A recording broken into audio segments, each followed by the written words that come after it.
Remember, there are no two versions of this. Every single Muslim on the face of the earth must believe in this, regardless of divisions. The Qur'an answers the question when he says, ذَلِكَ بِأَنَّ مِنْهُمُ الْقِسِّسِينَ وَالرُّهْبَانَ. This is because amongst those Christians there are priests and monks, the institution of monasticism, rahbaniya, the monastery. You will find these to be a Christian people who are holding on to the institution of monasticism and the monastery and the monk. وَأَنَّهُمْ لَا يَسْتَكْبِرُونَ. And secondly, they will be a Christian people who are not arrogant. The Qur'an goes on to say other things about these Christian people who, when the message of Islam, the message of the Qur'an is presented to them, it touches their hearts and so on. And the tears come from their eyes. But we're not talking about those other verses at this time. These two things by which we'll recognize a Christian people who in time to come would be closest in love and affection for Muslims. Number one, they would be a Christian people who hold on to the institution of monasticism, the monastery, the monastic way of life, to the monk. And monasticism is a way of life in which you withdraw from the worldly life. You separate yourself from the worldly life in order to be able to draw closer to the Lord God. This is also there in Islam, where in the month of Ramadan, the month of fasting, at the end of the month of Ramadan, we have an institution of i'tikaf, in which we go into the temple, into the masjid, and we stay there for the last 10 days and 10 nights. And we cut ourselves off from the world, cut ourselves completely off from the world. It is the same philosophy of withdrawal from the worldly life in order to be closer to the Lord God. And the Christians have that in the institution of monasticism.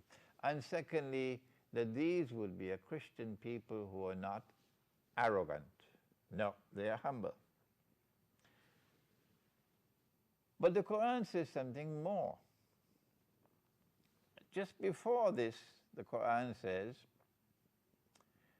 لَتَجِدَنَّ, you will most certainly find in time to come, أَشَدَّ النَّاسِ عَدَاوَةً لِلَّذِينَ آمَنُوا الْيَهُودِ, that those who will have the greatest hatred for you Muslims in time to come would be al-Yahud.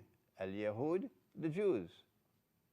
وَالَّذِينَ أَشْرَكُوا, and in addition to the Jews, a people who are hell-bent on blasphemy, people who are blasphemous in their beliefs, in their utterances, shirk.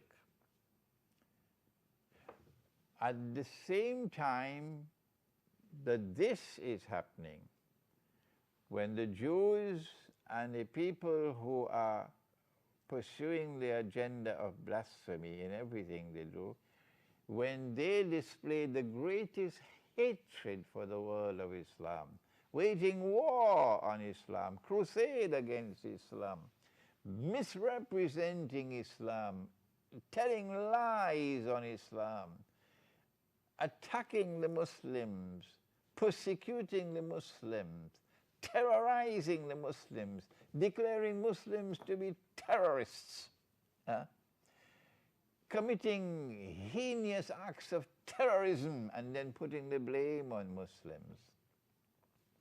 At the same time that this display of utter hostility and hatred for Islam is manifest in the world, it is at that time that this part of the Christian world, which is not arrogant and which holds on to monasticism, this part of the Christian world is going to display the greatest feelings of love and affection for Muslims. This is the Qur'an.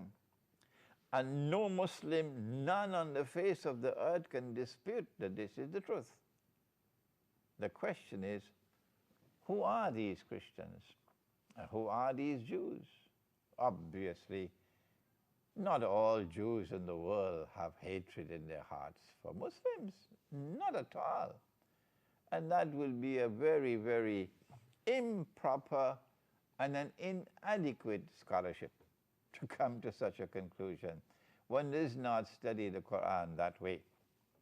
No, the Qur'an is speaking about one part of the Jewish world, not all Jews, and one part of the Christian world, not all Christians.